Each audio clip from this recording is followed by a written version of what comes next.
I'm Chris Stafford, and this is Season 1, Episode 5 of AART, the podcast that profiles female artists. If you don't feel it, I'll make you feel it. I'll show you what I mean.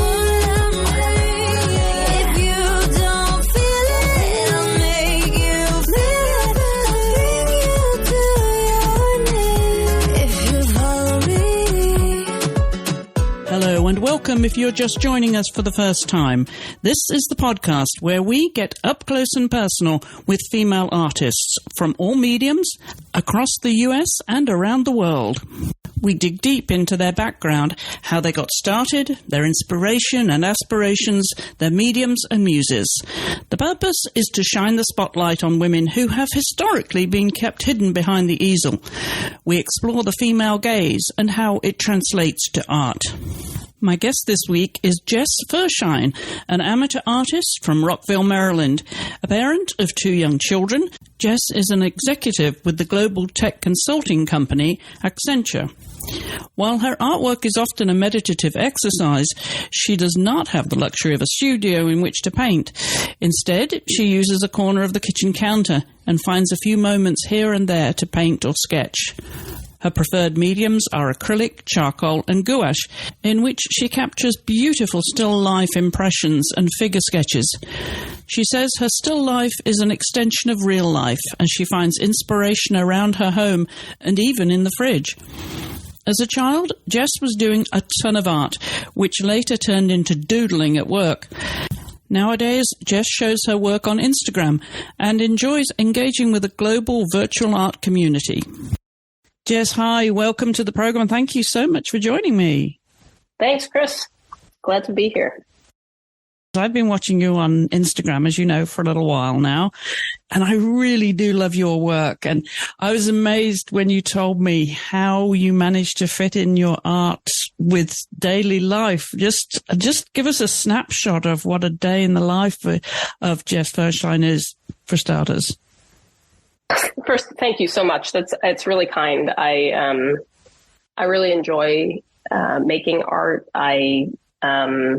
It's something I've returned to after many years away. I work as a business and technology consultant in my regular life, and I've a wife and 2 little kids. So it's not always something I have a ton of time to find hobbies. And I will say that the pandemic, one of the bright spots for me of the pandemic was not commuting as much and having just a little bit more time to explore some things. And one of the things that I ended up getting back into was art. I did a ton of art as a kid through a couple of years into college, and then it sort of fell away. I've always been a doodler. But the most art I've done for years has been just like doodling in meetings,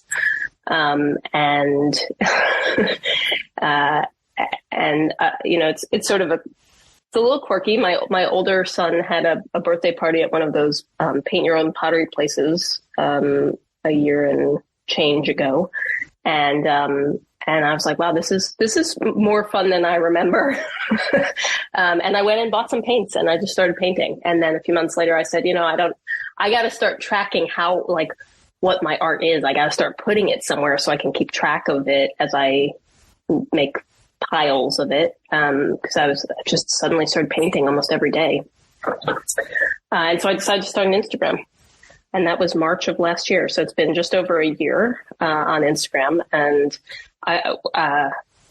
you asked for a day in the life, but I will say one of the things I've most enjoyed about Instagram, which you touched on, is getting to meet folks all over the world doing art together virtually. And that's been a real pleasure. And I've learned so much. The internet, was sort of nascent when I was younger, and there wasn't this kind of explosion of availability to see what other art is out there, when I was younger and doing art. And so I think in some ways it's been an amazing learning experience to see all of these wonderful artists and learn from them. So to answer your question properly, wake up, feed the kids, get the kids to school, and then whether I'm going into the office or home, sit down and work for most of the day. And then, there are some days where I'll squish in like a 10-minute sketch or paint before I start work, especially if I'm not commuting in that day. I'll just kind of free my brain a little bit and do a little art in the morning. And if I don't, I try to fit again like 10 or 15 minutes in at night. And sometimes that's all I get. Sometimes the stuff I post is like multiple 10-minute sessions that adds up to some amount of time to create something. And it's a bit disjointed in that way, but it just gives me, it's almost like a meditation. It gives me a little bit of brain space where I'm not thinking about anything. Yeah, I was going to ask about that because it seems like it is a good little, separation from the daily routine and from work and everything else that's going on in your life when you have two small children. For sure. That you can just, adjust your settings and go into that artist mode. And you're a true amateur. I just think this is wonderful to hear your story because one of the things we want to do with this podcast, Jess, as I mentioned to you before, is show the work and show the lives of women, both amateur and professional. And it's the amateurs that have to juggle so much in their life to be able to enjoy their painting. And you seem to, I don't know how you manage to fit this in, but you must mentally be able to adjust and go into that sort of meditative state to paint, create something and to be able to continue to do it, right? If you start something, as you said, it's an incremental 10-minute blocks that you have to create a piece of art. Yeah, for sure. I think some of it's just the doing of it. I feel very lucky that the outcome that I produce is something I enjoy and that other people seem to enjoy. But I think the doing of it is the part that has been really valuable for me in, as you're saying, like making a separation and just, whatever I'm worrying about, whatever thing at work, or, I lead big teams delivering big transformational projects. And sometimes I just need something, whether it's, I don't work out as much as I should, but if on the occasions that I work out also, like I stop thinking about those things for a little while. And I find that's the case with art. And I can just like solve a different kind of problem. I'm looking at, what color do I want there? What shape is the right shape? How am I going to represent this thing in a flat 2-dimensional way that creates the feeling of the real thing for me anyway, right? It's from my perspective. So, just a different problem, a different way to look at something in my life from a totally different lens. And it just gives me a little bit of space, as you said. And you work in different mediums? I do. I work a lot in acrylic. I made the choice very early on that I didn't want to deal with oil for a few reasons right now in my life, at least. I didn't want the solvents and chemicals around the kids, for one. And, there's a lot of people out there doing amazing solvent-free painting that I've really watched with interest, but I haven't gotten into that yet. And I also don't have much space to paint in. I paint in a little corner of our kitchen. On our dining room, like buffet basically is a paint disaster now. I just have a little tiny easel set up and I splatter paint all over this nice buffet that used to be nice. And I don't have anywhere to let oil paintings dry for months. So, it didn't seem like a great medium, but I've really enjoyed trying to get very different kinds of feelings and styles out of acrylic. I think there's a perception of what acrylic can do, and then there's a reality that's much broader. So I've enjoyed that. I have never been much of a watercolor painter, but I try. It's backwards to how my brain works. I think dark to light, and acrylic goes really light to dark, and you have to reserve your whites in a way that I just always mess. I think you have to really know what you're going to do to reserve the white spots on the paper properly. And then, so I pretend with watercolor. I like gouache a lot. I think it brings the middle ground between something like watercolor and something like acrylic or oil. And I didn't really do any wet media growing up. All the media I did, all the art I did when I was much younger was dry media. I did a lot of pastel and charcoal. So I still do a fair bit of that, and pencil and et cetera. So I don't limit myself. I really enjoy exploring, different medium options, but of course, there's also value in getting deep in one. So, for the time being, acrylic has been the one I explore the most deeply. Well, you mentioned you were that little girl that drew, and so let's go back to the beginning. Jess, did you have any inspiration from family that were involved in the art world, artistic in any way? I don't know if it was inspiration or what. My mother is a wonderful artist. She did a lot of art when I was growing up. She is awesome at projects and all kinds of really creative stuff. She did a degree in art when she went to college. Her art is very different than mine. I think it's much more graphic style in some cases, like very bold, and less representational. And she did a lot of like silk screens and really cool stuff. But I don't think that I knew that when, like, I started drawing really young, and we just would draw together. My grandmother also on my dad's side was a really wonderful watercolor painter. But again, like I never did it with her. We didn't talk about it much. But my mom was for sure an influence. And we did a lot of like creative stuff together. And she was very supportive. Like, I look back, I still have a lot of the stuff that my parents bought me and my sister, and they bought good quality stuff. Like, I'm using some of it now. I pulled it out of my parents' house and thought, like, wow, this is like 30-year-old art supplies in great condition that were half used. Big pads of paper, big, good, expensive colored pencils, all kinds of stuff. That, like, how lucky was I that my parents thought, like, okay, she really enjoys this. Let's make sure we're getting her enough material to explore. It wasn't like I had massive amounts, and there wasn't the plethora of really low cost art supplies that there are now. I think you had fewer choices, but I feel very lucky that I was supported in that way. Where did you grow up, Jess? Teaneck, New Jersey. And school? School, what was that like for you then? Did you lean towards, the arts and crafts in school before you went to college even? What was your childhood like? Certainly enjoyed art in school. I went to a magnet school for math and technology when I was in high school. And I thought I would go toward, I think, more of a technology side. And then in university, I went to Wesleyan University in Connecticut, which is a really like wonderful, quirky liberal arts school. And I did some art there, and I got my degree in religion, which is at Wesleyan. It's a bit of anthropology. It's not like a comparative program. It's much more about like postmodern, like understanding power structures and how rituals build community or define who has the control.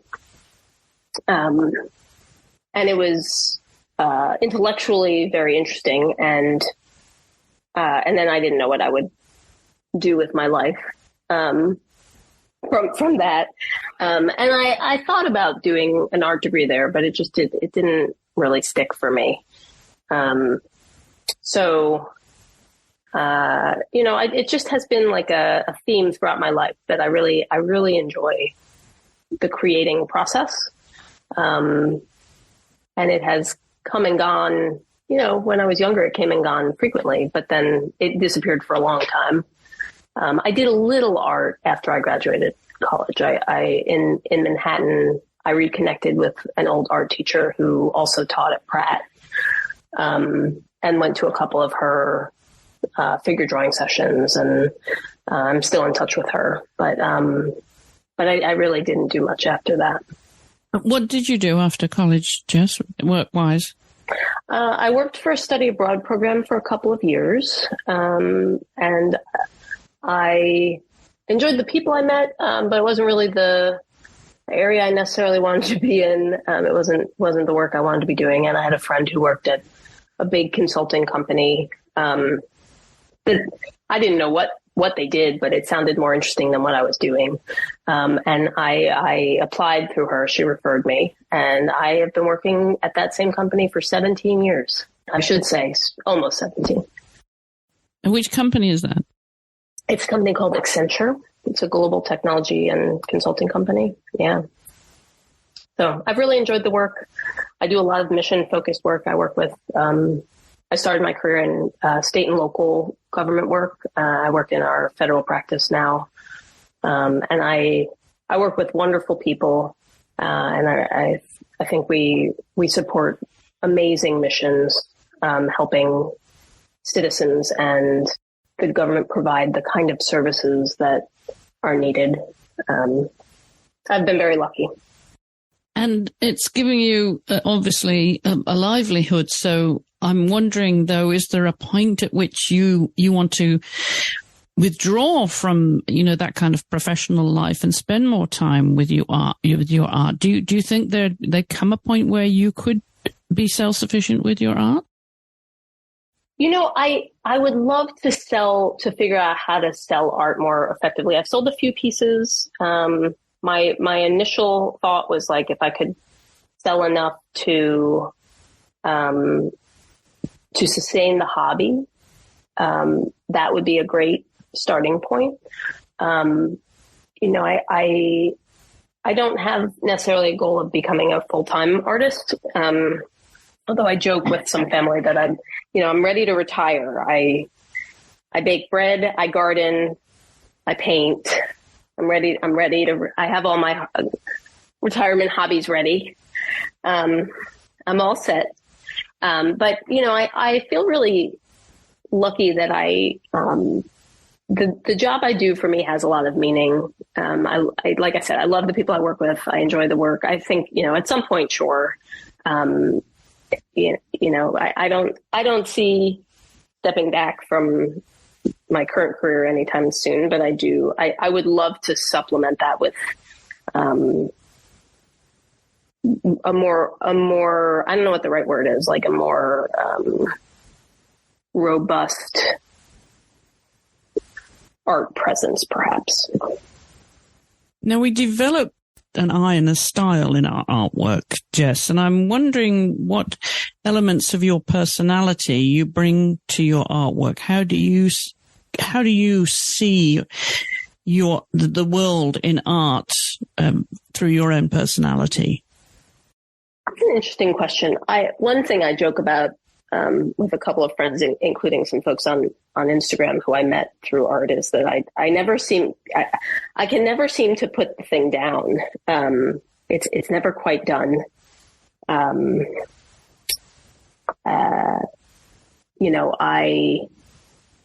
Sometimes I'm like, okay, it's done. And then 5 minutes later, I'm like, no, it's not done. Not done. Tomorrow, I'm like, no, still not done. So there is a retiring perfectionist. I'm losing my words here. There's a recovering perfectionist in me, who would like to sometimes just like lay it and leave it, as they say in painting.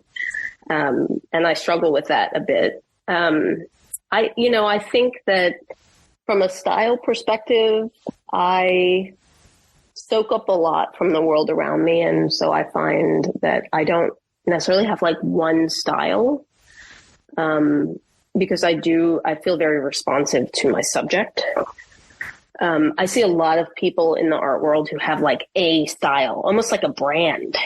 And the idea of creating, to me, like, I don't know if I want a brand. I want an exploration. That's a very good way of putting it. Yeah. And I can see what you mean about we absorb the world around us. And there's also that part, I think, of being a female artist. The female gaze is different, isn't it, too? Yes. Yes. I mean, I think especially when you look through history, it was very uncommon to have women artists, for example, who painted nudes. It was seen as inappropriate even. And, or it wasn't allowed in some countries. Yes, right. That's right. And so it was quite risque actually to have women painting nudes, if they were allowed. And so I think that has shifted quite a bit. It's it's very interesting to see differences in how men and women paint the female figure, for example, and I don't want to paint with a, pardon the pun, paint with a broad brush here, because I think there are people of all genders who have wonderful perspectives on like the body or, other subjects that are often not portrayed in like classically male art, where like, the interior, the lives, the interiors, right? Or subjects about women's lives, that kind of stuff. And I think there are some wonderful artists of all genders really thinking about some of those subjects. But I certainly appreciate that the democratization of information using things like the internet has allowed for different voices and visions to arise, both with gender and race as well. I think there's certainly a need for more open visibility with people of different backgrounds as well, races and ethnicities. How do you describe your art? Is that difficult? Representational, colorful. I find even when I'm trying to work with a more muted palette, I'm so drawn to very, very strong color. My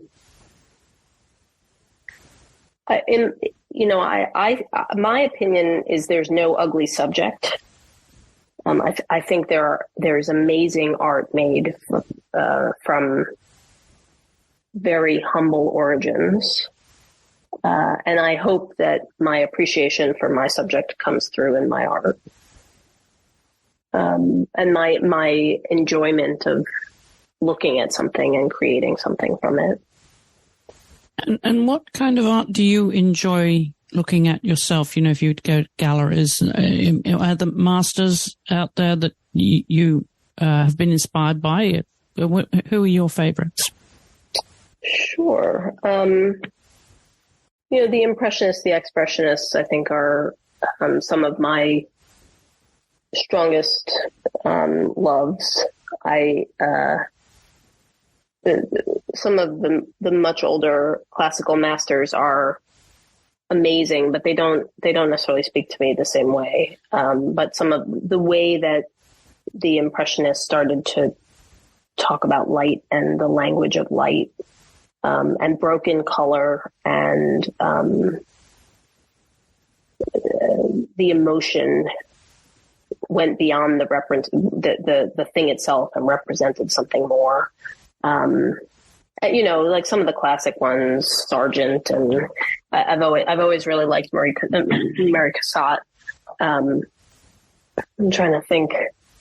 I'm not good at on the spot names, I'll say that, but I've also, I'll say, drawn a lot of inspiration from some artists that I've really discovered through Instagram. There's some people doing really beautiful, amazing work. Do any names come to mind? Any women? Yeah, I was just thinking. There's a guy named Terry. I think his last name is Miura, who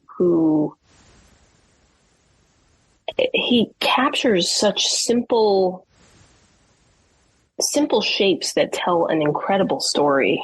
And I would give the same comment to a woman named Maggie Seiner, she's American. She's based in Venice, and she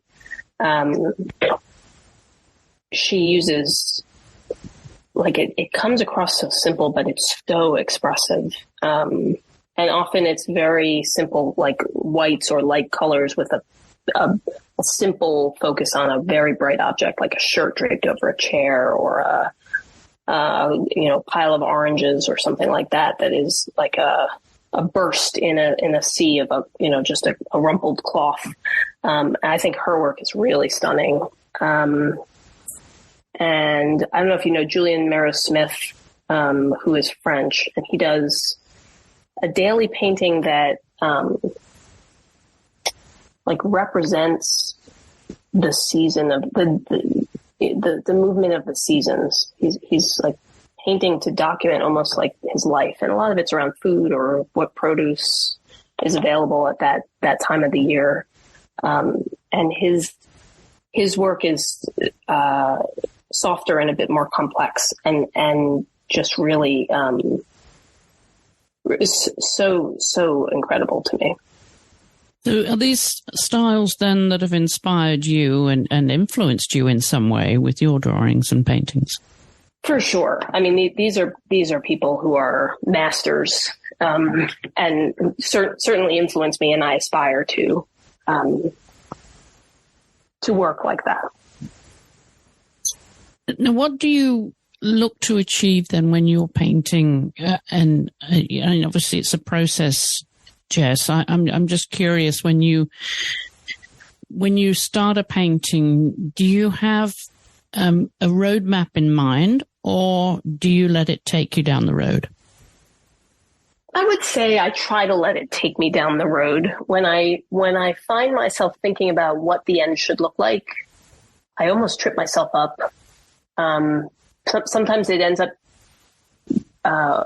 being incorrect, and I may have taken myself a bit astray before I can kind of relax into it. Mostly, I want to. It's an exercise in painting what I see, right, and playing with it a bit. It might be that I change the warmth of the environment a little bit, or I might, I give myself different challenges, like painting with a very limited palette, or, trying to paint in a higher key and really bump up the lightness. But ultimately, it's really about like just expressing what I see from my point of view. And I paint what I'm drawn to. Some of it's like just day-to-day food, a lot of food objects. I love representing the figure. I am working on improving my landscapes. That's an area I have a lot less background in. But I love the landscape work that I see from some painters, and I admire it. And so it's something I've been working on.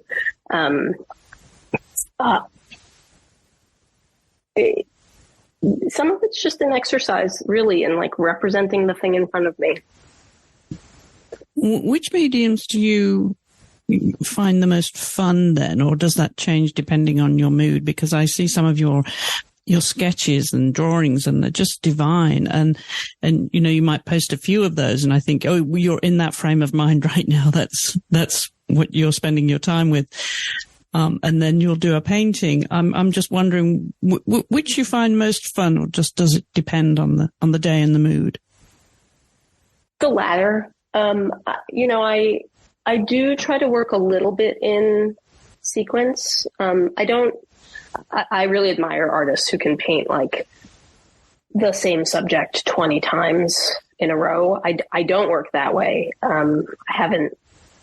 I need a little more variety to stay engaged, I think, but I do like doing a couple, a set 3 to 6 of in a medium or in a particular subject matter, or kind of focusing on learning and applying as I go. So I will switch to like, I'll do a bunch of figures, or I'll do a bunch of stuff for my fridge. That's a constant source of inspiration. And or I'll do all acrylics for a while, and then I'll switch to a bunch of gouache, just to like focus on. I think if I limit some of the variables, it lets me. It actually gives me some freedom in some ways. Like if I create more structures and constriction in some areas, it opens up others. Now, do you get your work into galleries? Do you look to do that, Jess? What are your hopes and dreams then for the future for your artwork and how to show it? I haven't. I'm open to it. It's not been something that I have actively pursued. I'm certainly open to it. A couple of people have asked if I'd be interested in showing it at like some restaurants and that kind of stuff. And I'm certainly open to it. What I think I want to avoid is spending so much time on the effort around setting up a show or, managing the like quote unquote business side that I'm in it right now in this time in my life. I'm in it for the enjoyment of the creation. And so I'm very lucky that I don't need to sell it. I have a great career. And like I said, I would love to find a way to make it, to think about how to grow that side, but it may not, I don't want to push it to the expense of actually being able to do the creating, if that makes sense. To think about how to grow that side, but it may not, I don't want to push it to the expense of actually being able to do the creating, if that makes sense. So meanwhile, you're creating all this wonderful art and you're storing it somewhere. I give a lot of it away, but yes, I have piles. I do. I give some to friends and family. I've definitely given a bunch away, but it is, it may become a problem at some point that I have to deal with. Yeah. Storage space. That's always the problem for artists, isn't it? What do you like to hear said about your art, Jess? I appreciate when someone really enjoys it. There's plenty of people who say, "Oh, yeah, that's so amazing. You're such a good artist." But I really actually like engaging in what someone likes about a piece or a style. And so there's certainly a lot of people who really wanted to talk more about the art itself or why I do it. Like this conversation. Like I appreciate it, and especially if they have an interest, I like to talk about the value that these kinds of interests and applications bring us. That segues very nicely to my next question about how we define success as an artist and value the work. It's one thing to create all these wonderful pieces, and then the marketing, as you say, is another side of it. And if you have to put a price tag on it, do you find that the difficult part of being an amateur artist? No, fairly early on, I had a request to buy a couple pieces from a family member, actually, which was very kind. And I was like, I don't even know I have no idea how I'd price this. I don't know what I'm doing. And I Googled. And I think, some people price by hours of work it took them, or, certainly you want to take into account the materials and the time. And I think the easiest way for me and something that I saw a lot of people doing was really pricing by size, by square inch. Yeah, that seems to be the popular American way of doing things. What have you seen in other areas? I'm curious. Oh, well, in other countries, I think it's valued differently, but certainly here, it seems to be the way that it's valued.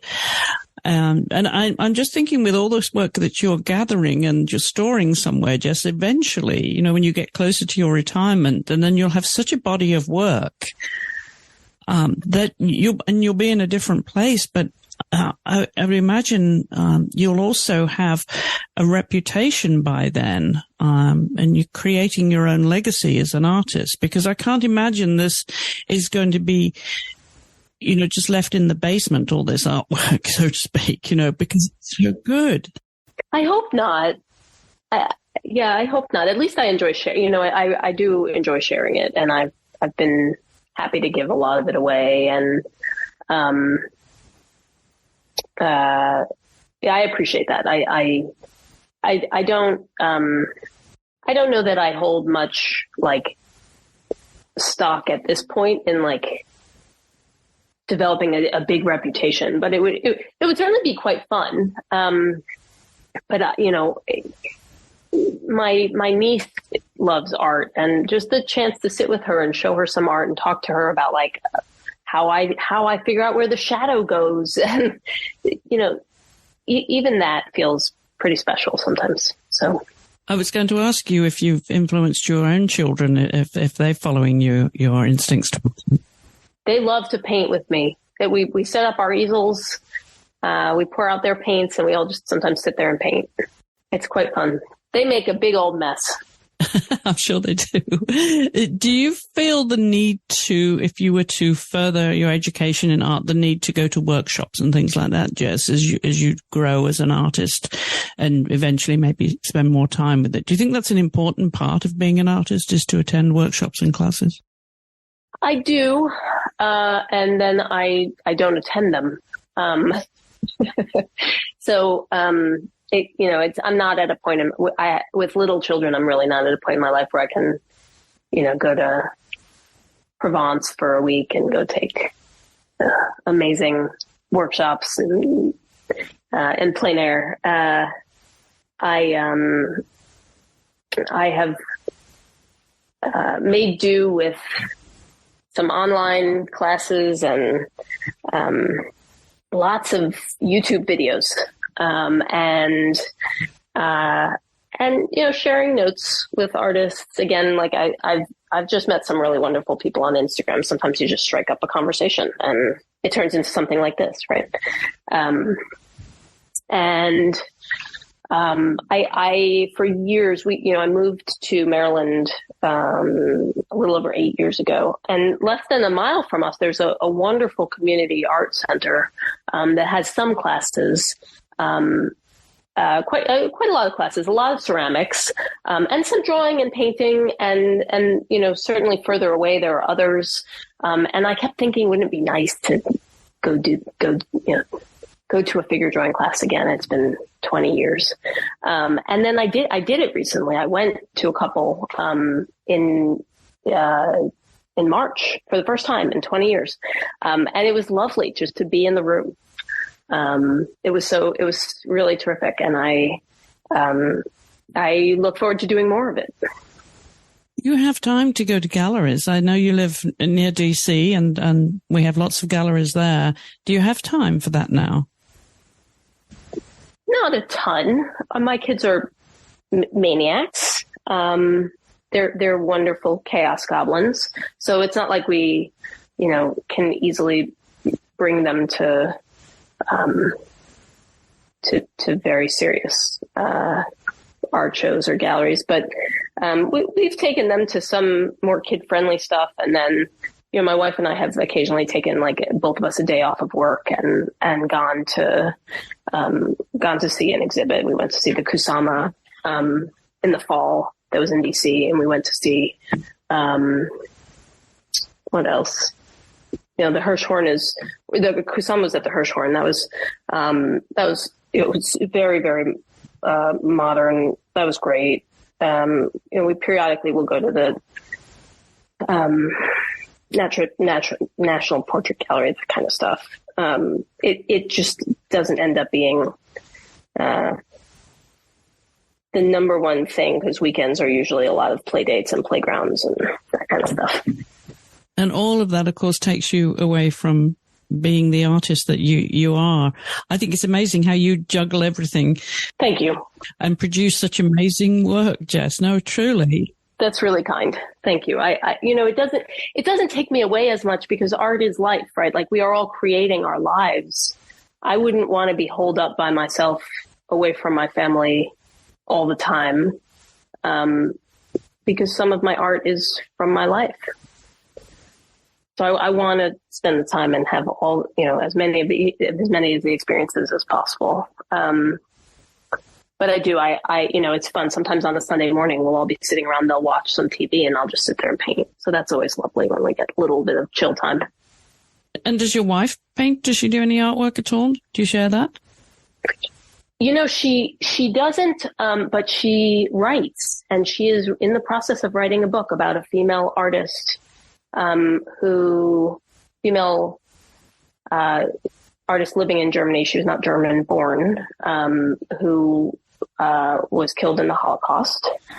And the artist's name is Rachel Shalit. But so we've enjoyed that I am doing the art as she is writing about the art, and we've compared a lot of notes about technique and perspective and perception, and it's been very fun to compare notes from both sides. Yeah, that sounds a really fun project. Interesting. We'll have to promote that on the show as well, Jess. Awesome. I love that. Yeah, I will. I don't know when it will be published. It's a bit of an academic book. My wife is a professor, but it's a biography, and it's very cool. It's a really cool story. Very few people knew about this artist. Most of her work was lost in the Holocaust, and my wife did a ton of almost forensic research to dig up letters lost in a Polish archive, and archives in France that had stuff, and she pieced together the story of this woman's life. So it was very, very cool. Well, I'm also going to ask you to send me your list of other female artists who inspired you and who you think we should be guests on our show. Wonderful. Will do.